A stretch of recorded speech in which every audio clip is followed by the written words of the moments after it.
साथियों नमस्कार, मेरा नाम है पवन कुमार। आपका स्वागत है राजपथ। लखनऊ के आपने बसपा प्रदेश कार्यालय की बैठक देखी होगी। बसपा सुप्रीमो के आवास में बैठक देखी होंगी। जब आप कैंट होते हुए, कांचीराम स्मारक होते हुए जब आप आएंगे, रमाबाई मैदान के लिए एक रास्ता जाता है और उस रास्ते में बीच में बसपा का मंडल कार्यालय मौजूद है। मंडल कार्यालय में समीक्षा हो रही और समीक्षा के बाद तमाम लोग बैठे नजर आए, अपनी टीम से बात कर रहे हैं, क्योंकि जिस तरह से उत्तर प्रदेश की राजधानी के चुनाव के नतीजे आ रहे हैं उस पर काफी कुछ होता नजर आ रहा है। प्रयास हो रहा है, जो कमेटी है और 6 के 6 मंडल बसपा कार्यालय में मौजूद है। हमारे साथ जो शख्सियत आपको दिखाई दे रहे हैं उनके बारे में हम आपको बता दें। 1993 बहुजन समाज पार्टी और समाजवादी पार्टी का गठबंधन बड़ा इंपॉर्टेंट विषय है और काफी कुछ निकल के आएंगी बातें। बहुजन समाज पार्टी का गठबंधन था और उस वक्त बाल गोविंद राजवंशी विधायक हुए थे। 66 विधायक थे बसपा के, लगभग 67 जीते थे और 100 के ऊपर समाजवादी पार्टी जीती थी। अब ऐसा क्या हुआ कि वो गठबंधन छूटा और 93 के विधायक यानी बसपा में कब से लगे होंगे, ये सब हम जानने की कोशिश करेंगे। पहले तो सर आपका बहुत बहुत स्वागत है जी। बहुजन समाज पार्टी में कब से आप लगे? हम 90 से लगे हैं। 90 से आप लगे और 93 में चुनाव लड़े और मछरेटा से जीते जो अब मिश्रिक हो गई। कैसा रहा चुनाव? बढ़िया रहा था। उस समय तो वोट भी कम था और उसी हिसाब से 4-5 हजार से जीते थे। कांग्रेस के कैंडिडेट को हरा करके कांग्रेस के विधायक हुआ करते थे और पहले रामकृष्ण जी, उनको हरा करके वो जीता था।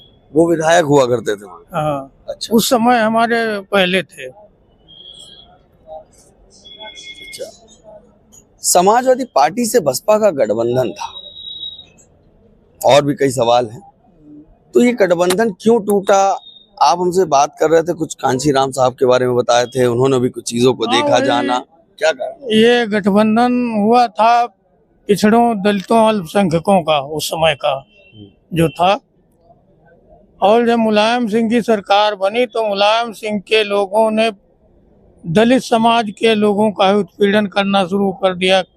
कहीं जमीन ले ली, कहीं कुछ ले लिया। तो ये जब बात उठी तो माननीय कांचीराम साहब ने समर्थन वापस ले लिया। मुख्यमंत्री मुलायम सिंह थे, समर्थन वापस ले लिया। मतलब ये एक्शन जो हुआ था वो कांचीराम साहब के द्वारा हुआ था। अच्छा। हाँ। और उसी दौरान कांचीराम साहब बीमार थे, भर्ती थे किसी अस्पताल में, नहीं हमको जानकारी है। तो इन्होंने मायावती को बुलाया और मायावती जी को अन्य पार्टियों ने, भारतीय जनता पार्टी और सभी ने समर्थन देने का कहा और कि आप सरकार बना ले अपनी, हम समर्थन दे देंगे। तो उसमें हुआ ये, मानवर साहब तो बीमार थे तो उन्होंने मायावती को लिख करके चिट्ठी और समर्थन के लोगों को, बीजेपी के लोगों को यहाँ भेजा। 1 जून को शायद आई थी और हम लोग भी साथ में थे। और 2 जून को इन्होंने जा करके अपने मंत्रियों को और गवर्नर के यहाँ जा करके इस्तीफा दिला दिया। 1 जून को आप मौजूद थे? 1 जून को आई थी बहन जी और 2 जून को हम लोगों की बैठक करके और गवर्नर के वहाँ जा करके समर्थन वापस ले लिया था। गेस्ट हाउस कांड में आप थे? हाँ थे। क्या हुआ था? तो उसी समय जब समर्थन वापस ले करके आई तो आधा घंटे तक हम लोग गेस्ट हाउस का में रहे, वहीं बहन जी भी थी और वो बोल करके चली गई 1 नंबर कमरे में कि आप लोग शांत रहना और फायरिंग वायरिंग मत करना इधर से, नहीं तो इमरजेंसी लागू हो जाएगी। और जिस उद्देश्य से आए वो उद्देश्य मैं पूरी घटना सही बता रहा हूँ क्योंकि मैं वहाँ उस समय मौजूद था जी। खैर वो एक रूम 1 नंबर में चली गई और हम लोग एक हाल था उसमें 50 विधायक लगभग थे और उसी समय 1500 के एक सेकंड, तादाद में मेरे मन में एक बात आई, मैं आपकी बात पूरी रखूं। मैं चाहता हूं ये वाकया हर कोई जाने। लगभग 50 विधायक थे, कुछ बसपा के विधायक सपा की तरफ चले भी गए। 12 विधायक चले गए थे और राज बहादुर एक पहले प्रदेश अध्यक्ष रहा करते थे बसपा के, उनके साथ में 12 विधायक चले गए थे। तो 50 विधायक लगभग हम रह गए थे। तो उसी एक हाल में हम लोग थे। तब तक ये इन लोगों का गुंडों का माफियाओं का बहुत बड़ा जत्था, करीब 1000 या 800-900 के करीब होते लोग, लगभग 1000। हाँ घुसे। तो वहाँ का बिजली काट दिया, अच्छा। इंटरकॉम टेलीफोन काट दिए जो गेस्ट हाउस के थे, और इधर उधर वो सब तोड़ फोड़ शुरू कर दिया। खैर बहन जी को बचाने वाला भगवान था, तो 1 नंबर रूम में वो चली गई। मैं सब देख रहा था विंडो से। अच्छा। उस हाल के अपनी आंखों का देखा हुआ बता रहा हूँ, किसी की सुनी हुई नहीं। तो उस 1 नंबर रूम में एक एसटीडी फोन लगा था तब, और मोबाइल कोई सुविधा कुछ भी नहीं था। एक फोन होता है पर्सनल, हाँ, जिसके बारे में सबको जानता है। हाँ, तो एसटीडी फोन लगा था, उससे उन्होंने संपर्क करके प्रधानमंत्री, राष्ट्रपति, डीजीपी सबको संपर्क करके करती रही। और तब तक खैर मामला, पुलिस आ गई और लाठी डंडे बरसने लगे, तब तक मामला शांत हो गया। तो उधर के जो पूर्वांचल के माफिया थे जो उधर के विधायकों को जानते थे, था तो मैं भी उसी में, लेकिन वो हमको नहीं जानते थे विधायक हैं या नहीं। अच्छा। तो 10-12 विधायकों को जबरदस्ती पकड़ करके ले जाने लगे। कुछ को तो ले गए और कुछ लोग नहीं भी गए, चोट भी खाई लेकिन गए नहीं। अच्छा, नेता वहाँ मौजूद थी? हाँ, हम सब लोग मौजूद थे। मतलब जब कुछ लोगों को ले गए तो क्या नेता उनके साथ जा रही थी? नहीं बहन जी, हाँ, बहन जी तो गेस्ट वो 1 नंबर रूम में चली गई थी। वहाँ 4-5 लोग और साथी थे विधायक, और वही स्टडी फोन से सब संपर्क करके तब तक ये सब मामला रफू दफू हो गया। तो वो जो 2-4 विधायकों को ले गए मुलायम सिंह के वहाँ, वो अपन गए और कुछ नहीं भी गए, चोट भी खाए, यही वो मामला था।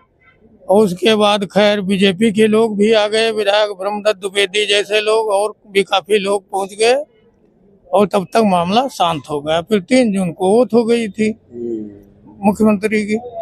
किस तरह के असले थे? क्योंकि आपने कहा मैं खिड़की से झांक कर देख रहा था, कैसी चीजें थी? क्या करने के मन से आए थे? आपको क्या लग रहा था? आपको भी डर लग रहा होगा? हाँ, फिर जब उधर से घूमे ये लोग, मायावती को नहीं जान पाए कहाँ हैं।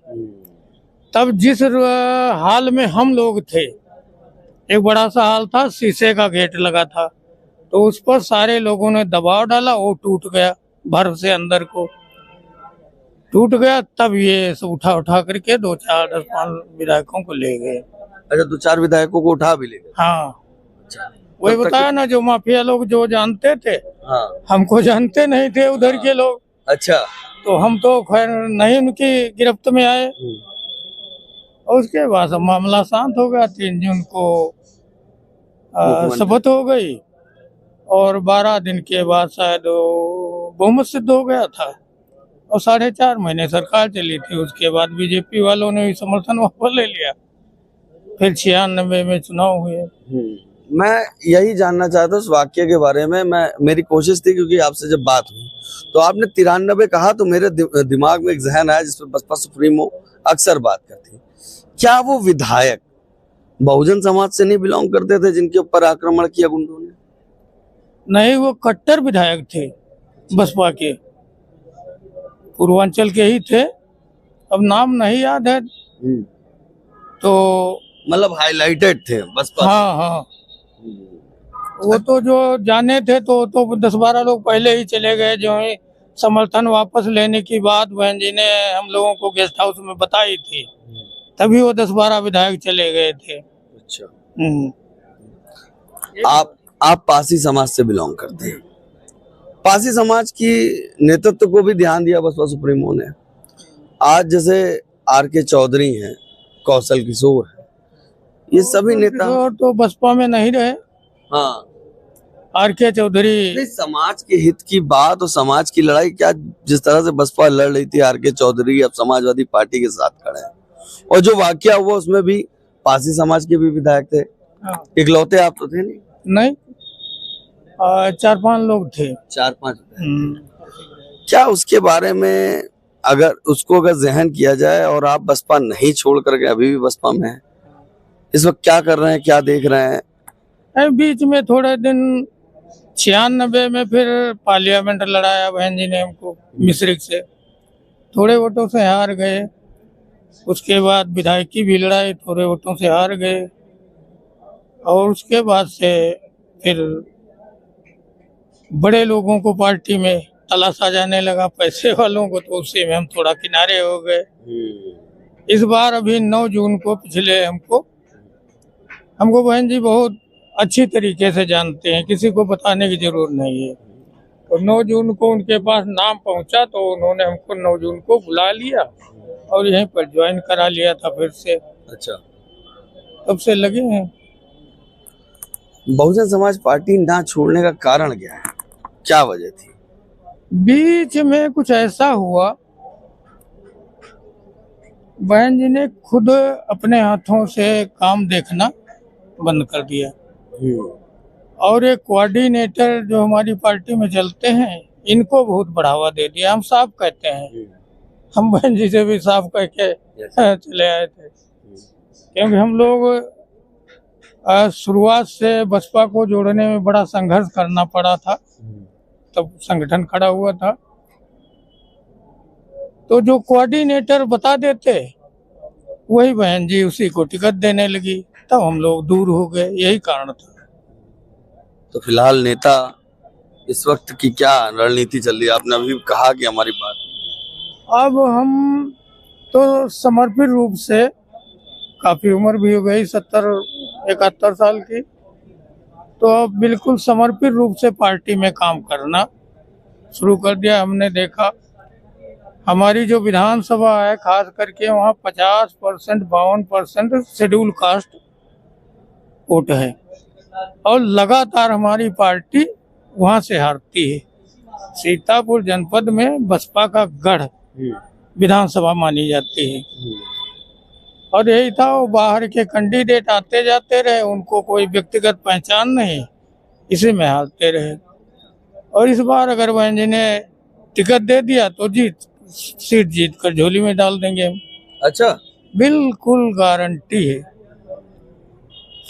क्या रणनीति दिख रही है? मेरा सवाल यहीं पर रुक गया है कि आप बसपा छोड़ कर नहीं गए। आपने कहा मुझे टिकट नहीं मिला, तब भी बसपा में रहे, कहीं गए, बैठे रहे, पार्टी की मदद करते रहे, लेकिन बहन जी को तक हमको लोगों ने मिलने नहीं दिया। अच्छा, हाँ, जो कोऑर्डिनेटर पहले थे उनको हम डकैत कहा करते थे। अच्छा, ये लोग मिलने नहीं दिया हमको, तो इसीलिए मैं बैठा रहा और पार्टी की मदद करता रहा जितना भी कर पाए, लेकिन लगातार हारती रही पार्टी। जब नेता से मुलाकात हुई, इन बिंदुओं को रखा, आपने कहा जब नेता ने मेरा नाम देखा मुझे बुला लिया, तो क्या रहा? ठीक है, कई बार मुलाकात हो चुकी है, दोपहर नहीं, जब आपने कहा काफी समय बाद मेरा नाम गया तो नेता ने बुलाया। हाँ, तो किसी ने मुझे साथ में ले गए थे, तो जब वो परिचय देने लगे, कहीं मैं जानती हूँ, बैठो आपके बारे में जानती हूँ बहुत अच्छी तरीके से।